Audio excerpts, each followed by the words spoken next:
예수님께서 여러분의 마음을 만져주시고 예수님께서 여러분의 손을 붙들어 주시기를 소망합니다.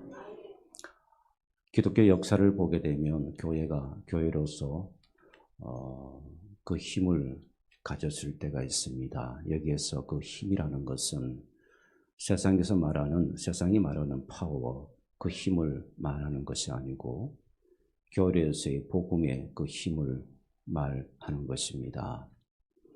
또 기독교 역사에서 교회가 그 힘을 잃어버렸을 때가 있습니다. 그런데 이 역사의 굴곡의 역사 속에서 중요한 진리가 하나 발견되는 것이 있습니다. 그것은 무엇인가 하면 교회가 힘을 가졌을 때는 어떤 때인가 보니까 교회가 복음의 순수성을 유지하고 교회가 복음의 교회로서의 교회의 존재, 왜 교회가 이 세상 가운데서 존재해야 되는가? 그 존재론적 본질 앞에 교회가 그 사명을 다할 때 교회는 오히려 세상에서 힘을 가졌다는 사실입니다. 그런데 교회가 세상으로부터 힘을 잃어버릴 때는 언젠가 하면 교회가 교회로서의 그 사명, 교회가 교회로서의 그 본질을 잃어버리고 교회가 세상의 풍조에 흔들리고 교회가 세상의 풍조에 같이 이렇게 흘러갔을 때에 교회는 그 힘을 잃어버렸습니다. 사랑하는 여러분, 우리 개인도 마찬가지입니다. 우리가 하나님 안에서 내가 예수 믿는 자로서 늘 예수님을 의지하고 바라보게 되면 우리는 힘이 있습니다. 믿습니까? 내가 힘이 있는 것이 아니라 내 안에 예수가 계시기 때문에 힘이 있는 겁니다. 믿으시죠? 그런데 여러분, 우리가 언제 힘을 잃어버립니까? 내 안에 예수님이 계시지 않을 때에, 그리고 여러분, 우리가 고난이 오고 아픔이 오고 고통이 찾아올 때에 힘들어도 내가 살아갈 힘이 있고 용기가 있는 것은 내 안에 예수가 계시기 때문에 그런 겁니다. 그리고 그것을 극복하는 힘도 내가 극복하는 것, 내 힘으로 극복하는 것이 아니라 내 안에 예수가 계시기 때문에, 주님이 계시기 때문에 극복할 힘과 능력을 가지게 되는 것입니다. 믿습니까? 그래서 실패 가운데서도 깊은 인생의 여러분 계곡 속에서도 담대하게 살아가시는 분들이 있습니다. 그분이 여러분 어떤 성격적으로 기질이 그래서 그런 것이 아니라 바로 그분 안에 예수 그리스도가 계시기 때문에 낙심하지 않고 주께서 동행하시기 때문에 힘을 얻고 살아가게 되는 것입니다. 믿습니까? 그럼에도 불구하고 우리가 언제 힘을 잃어버리겠습니까? 내가 하나님의 자녀로서, 내가 예수님의 그 제자로서 내 안에 주님이 계시지 않게 되면 우리는 그 힘을 잃어버리게 됩니다. 그리고는 낙심하고 절망하고 우린 근심 중에 살아갈 수밖에 없게 되는 것입니다. 참 이것은 묘한 진리입니다. 이것은 그 무엇이라도 설명할 수 없는 그런 진리고, 이것은 예수 그리스도를 진실되게 믿어야만 맛볼 수 있는 그런 진리입니다. 저는 우리 모두가 이 진리를 가질 수 있기를 주님의 이름으로 소망합니다. 사랑하는 여러분, 우리는 세상이 원하는 대로 옷을 입을 수가 없습니다. 혹자는 이렇게 이야기합니다. 목사님, 세상이 이렇게 변해가고 있는데 교회도 변해야 되지 않습니까? 세상이 이렇게 흘러가고 있는데 우리도 뭔가 좀 고상한 모습으로 우리도 고상한 옷을 입고 변해야 되지 않겠습니까? 그런데 여러분, 그 말에는 참 굉장한 지성이 있는 것처럼 그렇게 보여집니다. 그러나 거기에는 무서운 함정이 있어요. 여러분, 교회가 세상의 옷을 입으려고 자꾸 하다 보게 되면 교회는 결국은 무너집니다. 결국은 교회는 교회여야 하는데 교회의 그 본질을 잃어버리게 되는 겁니다. 우리가 여러분, 세상의 풍조에, 세상의 흐름에 따라서 우리가 고상하게 좀 그리스도인들이 살아가려고 여러분 해보신 분들이 있을 거예요. 그럴 때 여러분, 복음의 본질이 여러분 마음에 예수가 충만했습니까? 하나님의 말씀이 여러분 마음 가운데 충만했습니까? 아니에요.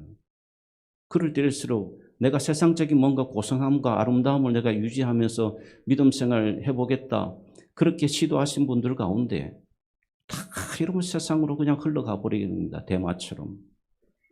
어느 순간부터 내 안에 예수가 보이지 않고 말씀이 내 안에 역사하는 힘과 은혜도 없고 찬송의 그 힘도 다 잃어버리게 되고 내 입술의 찬송도 이제는 나오지 않고 세상의 유행을 쫓아 살아가게 되는 것입니다. 이것은 여러분 절대적인 진리예요. 우리가 지난주에 국회의원 선거가 있었습니다. 저는 제 설교 가운데 정치 이야기는 거의 안 합니다. 사실은 할 필요도 없습니다. 그런데 여러분, 우리가 저마다 이 선거를 치르면서 자신들이 소원하는 정치적 성향에 따라서 여러분들이 후보자를 선택했을 것입니다.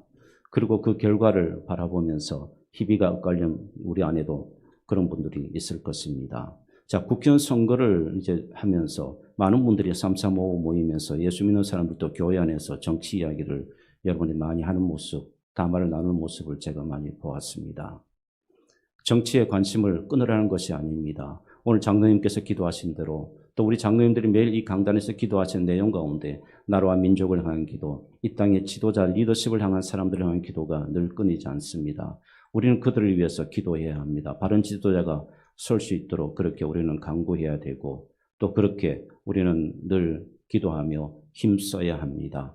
그런데 제가 이번 주에 늘 고뇌하는 고민입니다만은 이런 고뇌를 하게 되어졌습니다.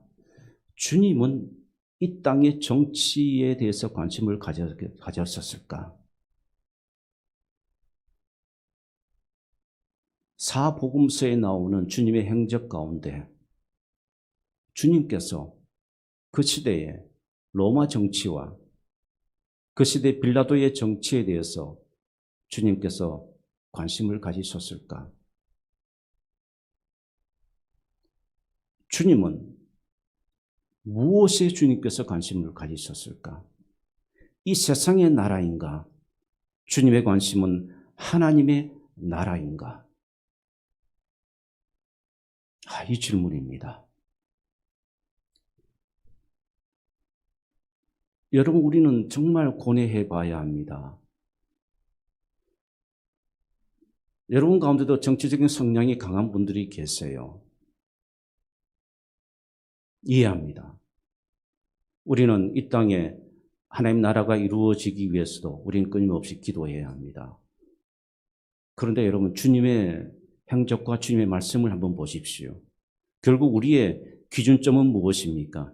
주님께서 이런 부분에 대해서 무슨 말씀을 하셨고 어떻게 행하셨고 주께서 관심을 가지시고 주께서 우리에게 보여주셨던 그 삶은 어떤 삶이었는가? 주께서 또 가르치신 말씀은 어디에 주안점을 두셨고 무엇이었는가? 이것이 여러분 결국 우리의 중요한 여러분 판단의 근거가 아니겠습니까?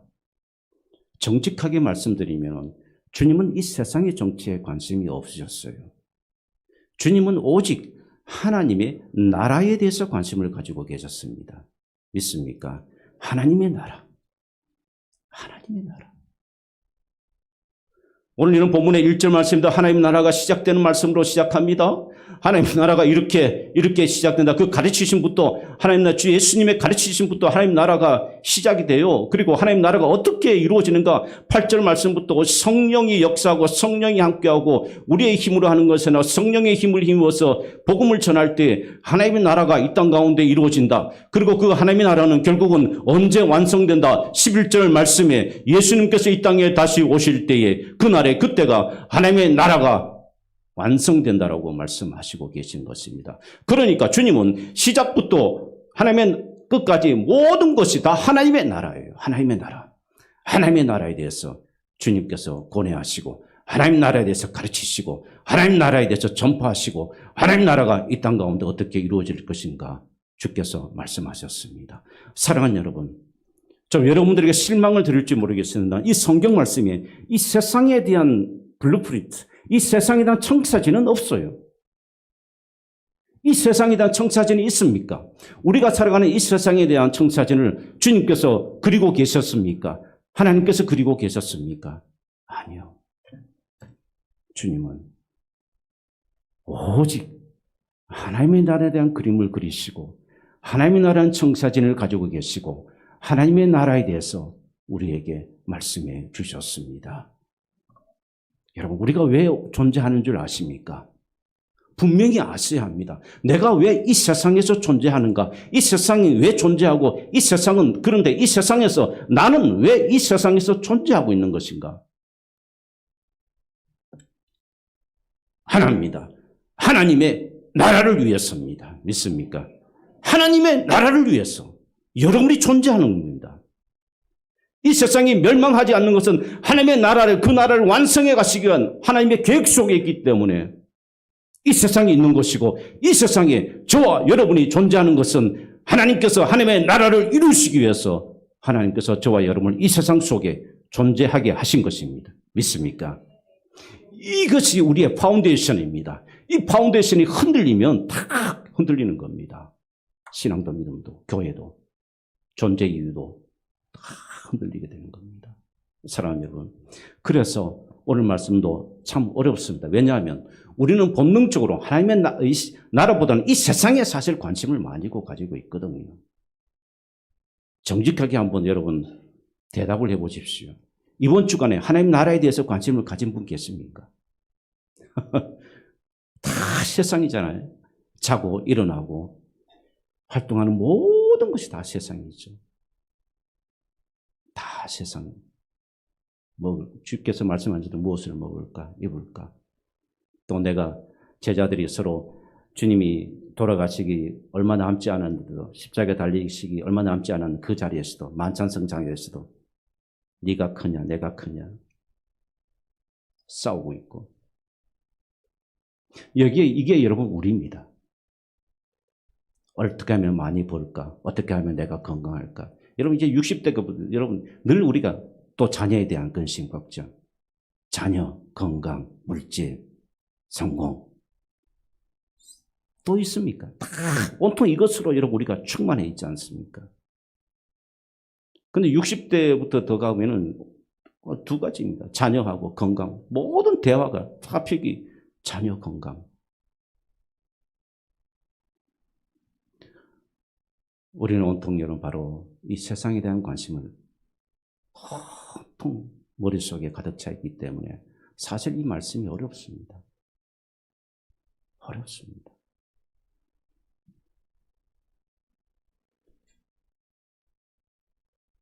사랑하는 여러분, 그리고 또 왜 어려운가 하면 여러분의 상관은 아주 관련이 없는 것처럼 여러분이 생각하거든요. 하나님의 나라? 내가 살아가는 것하고는 전혀 상관이 없어. 하나님의 나라에 대해서 그래서 관심도 없고요. 하나님의 나라에 대해서 이야기하면 따분하다. 성경에 굳이 말씀들이 많은데 왜 굳이 그런 말씀 하시냐? 항의하기도 하고. 왜 그렇습니까? 하나님의 나라를 정작 우리에게 중요한 것은 하나님의 나라인데 우리는 그 하나님의 나라에서 관심이 없고, 여러분 우리가 왜 전도해야 되는 줄 아십니까? 하나님께서 왜 이 땅 가운데 우리를 살려주시고 존재하게 하셨는가? 그 이유가 있습니다. 전도, 복음을 전하고 하나님 나라를 위해서 복음을 전하라고 하나님께서 우리를 살려주시고 건강 주시고 직업 주시고 물질 주시고 그러신 겁니다. 믿습니까? 이게 여러분 우리가 전도해야 될 이유예요. 하나님의 나라를 위해서입니다. 그런데 여러분 전도 이야기하면 따분하다고 생각합니다. 이제는 전도 안 돼요. 누가 안 된다 그랬습니까? 주님이 그러셨습니까? 하나님이 그렇게 진단하셨습니까? 전도하자 그러면 왜 화내십니까? 전도하자 그러면 왜 여러분들 싫어하십니까? 그렇잖아요. 여러분 우리가 그리스도인이 맞습니까? 주님의 제자가 맞습니까? 예수 믿는 사람들이 맞습니까? 전도하자 그러면 왜 불쾌하십니까? 이거는 하자 그러면 마땅히 우리가 하나님 나라를 위해서, 왜냐하면 우리가 그렇게 부름을 받았고 그런 존재이기 때문에 우리는 마땅히 복음을 전해야 합니다. 믿습니까? 마땅히 우리는 전도해야 합니다. 하나님께서 여러분에게 직장을 왜 주셨는지, 기업을 왜 주셨는지, 여러분이 그 기업과 직장을 통해서 여러분이 잘 살고 부유하게 되고 그것이 하나님의 목적일까요? 아닙니다. 그 일을 통해서 복음의 역사가 드러나고 하나님의 나라가 드러나고 하나님의 나라가 이루어지기를 갈망하는 것이에요. 이게 주님의 마음입니다. 여러분 안 믿어지십니까? 이게 주님의 마음입니다. 이게 주님의 마음이에요. 제가 투표하는 날 우리 노예 단톡방에 이런 글이 하나 올라왔습니다. 오늘은 대한민국 선거하는 날입니다. 나라의 주인 마음을 시원하게 해줄 분 투표하겠습니다. 여기서 나라의 주인 마음을 그런 것을 볼 때 이건 아마 우리 우리를 가리킨 것 같습니다. 그런데 우리의 마음을 시원하게 해줄 분 투표하겠습니다. 저는 이번에 평소에 우리 교회는 아닙니다만은 이번에 평소에 가끔 뵐 때마다 나라를 사랑하는 마음이 좀 특별해서 저는 충분히 이해는 합니다. 그런데 여러분, 제가 질문을 하나 제 마음속에 이거를 보면서 했습니다. 정말 이 나라 정치인들이 여러분 마음을 시원하게 해줄 것 같습니까? 착각하지 마십시오. 여러분, 우리의 마음을 시원하게 해줄 분은 오직 예수 그리스도입니다. Only Jesus, 예수 그리스도.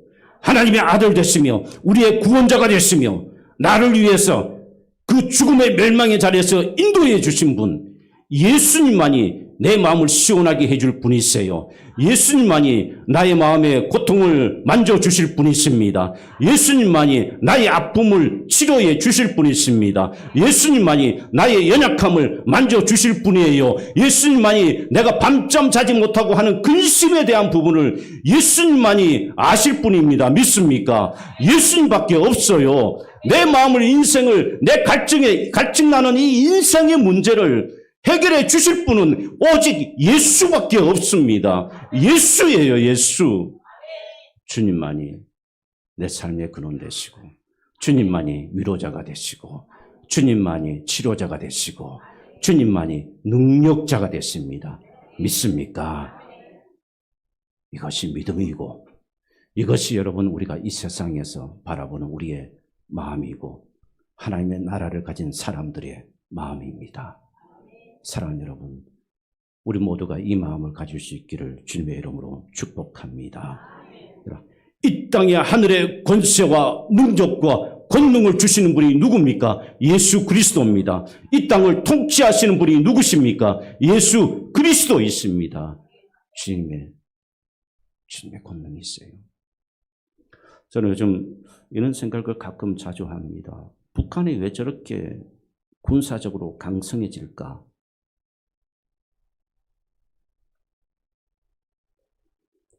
역설적으로 말씀드리면 이스라엘의 역사 속에서 보게 되면, 지금 우리가 새벽기도 사사기서를 묵상하고 있습니다만, 이스라엘 나라가 하나님을 경외하고 유대인 민족이 하나님을 경외하고 우상을 섬기지 않을 때는 주변에 강성한 나라가 별로 없었어요. 그런데 이스라엘이 우상을 섬기고 여호와의 목전에 악을 행할 때 꼭 강성한 나라가 일어납니다. 그런데 그 강성한 나라가 일어나는데 그 강성한 나라가 하나님께서 강하게 하셨다라고 표현합니다. 하나님께서 강하게 하셨다라고 해요. 바벨론도, 역사 속에 있었던 존재했던 아수르도, 거대한 이 민족들, 세계를 지배했던 통치의 민족들. 그런데 여러분, 그것을 하나님께서 그 나라들을 이스라엘을 징계하시는 도구로 사용하셨다. 무서운 이야기입니다. 우리 이 교회가, 이 땅에 우리 그리스도인들이 정신 차려야 됩니다. 북한이 왜 저렇게 군사적으로 강대해지고 있을까?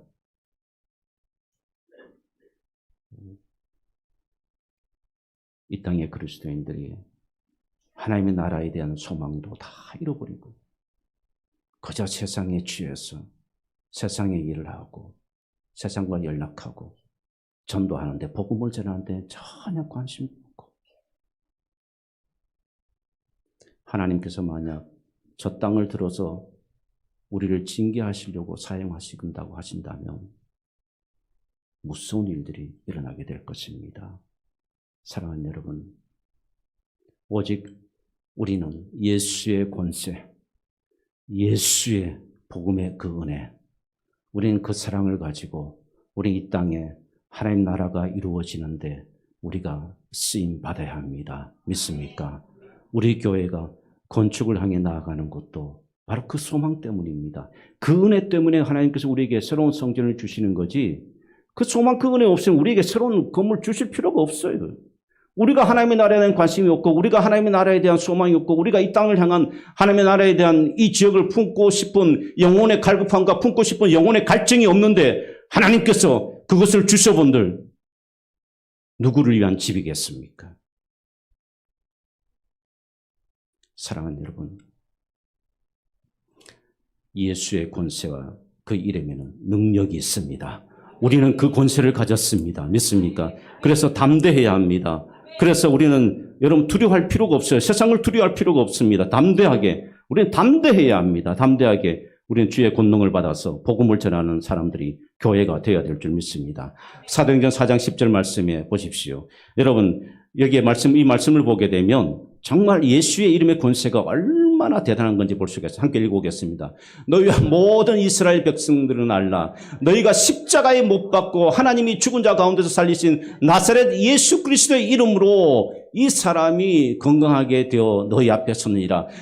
곳곳마다 이적과 기사가 나타나는 것은 사도들이었기 때문에가 아닙니다. 베드로여서 요한이어서 그런 일들이 일어난 것이 아니라 바로 예수의 이름 때문이었습니다. 믿습니까? 나사렛 예수의 이름으로 선포하고 예수의 이름으로 증거하니까 많은 사람들이 주께로 돌아오고 예루살렘 교회로 모여들게 된 것입니다. 사랑하는 여러분, 예루살렘 교회가 그랬다면 우리도 할 수가 있습니다. 왜냐하면 그때의 그 예수님, 우리의 예수님이 되시기도 되기 때문입니다. 믿습니까? 예루살렘 성도들의 예수님이었다면 오늘날 홍릉교회 성도들의 예수님이 되실 줄 믿습니다. 그러므로 예수의 이름으로 해야 합니다. 믿습니까? 예수의 이름으로 행할 때 하나님께서 지금 이 자리에도 기적을 베푸시고 능력을 베푸시고 예수의 이름으로 행할 때 여러분의 병이 치유되고 회복되고 하나님 나라가 이루어지고 여러분의 근심이 사라지게 될 줄 믿습니다. 예수의 이름으로 나갈 때 이 지역에 복음이 증거되고 예루살렘 교회가 여러분 많은 사람들로 주께로 돌아오는 역사가 있었던 것처럼 우리가 예수의 이름으로 나가게 되면 우리 교회에 많은 사람들이 주께로 돌아오게 될 줄 믿습니다. 이것이 바로 하나님 나라의 능력입니다. 권능입니다. 우리는 이 일을 위해서 존재하고 있는 것입니다. 사랑하는 여러분, 예수의 이름으로 힘을 가지시기를 축복합니다. 예수의 이름으로 여러분 능력자가 되시기를 주님의 이름으로 축복합니다. 왜 안 되는가 하면 의심하기 때문에 그렇습니다. 믿지 않기 때문에 그렇습니다. 왜 안 되느냐 하면 말씀에 순종하지 않기 때문에 그렇습니다. 순종하고 예수의 말씀을, 주의 말씀을 믿을 때 주의 권능이 반드시 나타납니다. 믿습니까? 1세기 때 예루살렘 교회만 나타났던 것이 아니라 오늘날 우리 교회에도 이 능력이 나타납니다. 예수의 이름으로 우리가 선포하고 예수의 이름으로 우리가 나아갈 때에 성령께서 역사하시고 성령께서 우리에게 놀라운 이적과 기사를 행하시게 되는 것입니다. 우리 모두 다가 여러분 이 은혜와 이 사랑을 간직할 수 있기를 축복합니다. 사랑하는 여러분, 성령이 오시면 오늘 8절 말씀처럼 성령이 오시면 성령이 임하시면 우리에게 놀라운 역사가 일어나게 될 것입니다. 여러분 안에 성령이 계십니까? 믿습니까? 그러면 역사합니다. 믿습니까? 내 안에 성령이 계시면 반드시 역사합니다. 내 안에 성령이 계시면 여러분 나는 은사가 없어. 전도는 은사로 하는 것이 아닙니다. 전도는 예수의 이름으로 하는 것입니다. 나 안에 성령이 계시면 우리는 모두 다가 복음을 전할 수가 있습니다. 있습니까? 내 힘으로 능력으로 하는 것이 아니라 예수의 이름으로 하기 때문에 그렇습니다. 나도 모르게 담대함이 생겨지고 나도 모르게 나는 입이 둔한자고 나는 잘 말도 못하는데요. 나는 전도 못해요. 여러분 이렇게 말하는 분들이 있을 거예요. 나는 은사가 없으니까 나는 전도 못합니다. 나는 다른 사람 앞에 가면 얼굴이 빨개지고 나는 무슨 말을 해야 될지 잘 모르겠습니다. 이렇게 말하는 분들이 있습니다. 예, 맞습니다. 그러나 틀렸습니다. 왜 틀렸는가 하면 여러분들이 자신을 보았기 때문에 나를 보는 것이 아니라 예수를 보아야 하고 성령을 의지해야 합니다. 믿습니까? 예수를 보고 왜냐하면 내 안에 성령이 계시기 때문에 내가 하는 것이 아니고 성령이 하시게 되는 것입니다. 이것이 바로 여러분 전도입니다. 믿습니까? 사랑하는 여러분, 하나님 나라가 올 한 해는 제가 이 하나님의 나라가 이루어지는 것에 계속 여러분들을 이끌 것입니다. 끝까지 반응하시지 않는 분도 계실 거예요. 대단하신 분도 있을 겁니다. 그러나 여러분, 주님을 생각하십시오. 주님을 바라보십시오. 예수를 생각하십시오. 십자가를 생각하면 순종하지 못할 것이 없습니다. 이것은 제 일이 아니라 예수님의 일입니다. 믿습니까? 주님이 원하시는 일이에요. 주님이 원하시는 일. 그러므로 이 하나님 나라를 위해서 우리 모두가 쓰임받는 은혜가 있기를 축복합니다. 좀 여러분의 마음 가운데 찬물을 끼얹어서 죄송합니다만 이 세상을 사랑하시는 분들에게 말씀드립니다. 계시록 18장 2절 말씀드립니다. 계시록 18장 2절 말씀 보십시오. 세상 나라에 대해서 이렇게 선언합니다. 함께 읽겠습니다. 힘찬 음성으로 외치되 무너졌도다 무너졌도다 큰 성 바벨론이여 귀신의 처소와 각종 더러운 일이 모이는 곳과 각종 더럽고 가증한 새들이 모이는 곳이 되었도다. 각종 더럽고 각종 더러운 것, 가증한 것들이 모이는 것, 이것이 이 세상이에요. 이 세상입니다. 바빌론이 뭡니까? 이 바빌론이란 말은 문자적 의미 아니라 바로 이 세상을 말하는 겁니다. 이 세상. 우리가 살아가는 이 세상이 그런 곳입니다. 그런데도 우리는 이 세상에 자꾸만 집중하려고 하죠. 여러분, 그러다가 큰일 납니다. 하나님 나라에 여러분의 마음을 옮겨가시기를 축복합니다. 그럼 하나님의 나라가 어떤 곳인가? 요한계시록 22장에서 우리에게 잘 말씀해 주고 있습니다. 이 말씀 3절, 4절, 5절 말씀인데 함께 읽겠습니다. 다시 저주가 없으며 하나님과 그 어린 양의 보좌가 그 가운데 있으리니 그의 종들이 그를 섬기며 4절입니다. 그의 얼굴을 불태우며 그의 얼굴도 그들의 이마에 있으리라. 5절 말씀이 너무나 소중합니다. 함께 읽겠습니다. 다시 마음이 없겠고 등불과 빛이 되옵시니 이는 주 하나님이 그들에게 빛이 있습니다. 그들이 세세토록 왕노릇하리로다. 이것이 여러분 우리가 맛볼 하나님의 나라입니다. 믿습니까? 우리 이 소망을 가지시고 여러분 하나님 나라를 위해서 한번 힘써 보십시다. 아멘. 하나님 나라를 위해서 한번 예수의 이름으로. 나는 안 됩니다. 여러분도 못하고 여러분 우리 가운데 능력자 아무도 없어요. 그러나 내 안에 예수가 계시고 내 안에 성령이 계시면 우리 모두 다는 다 할 수 있습니다.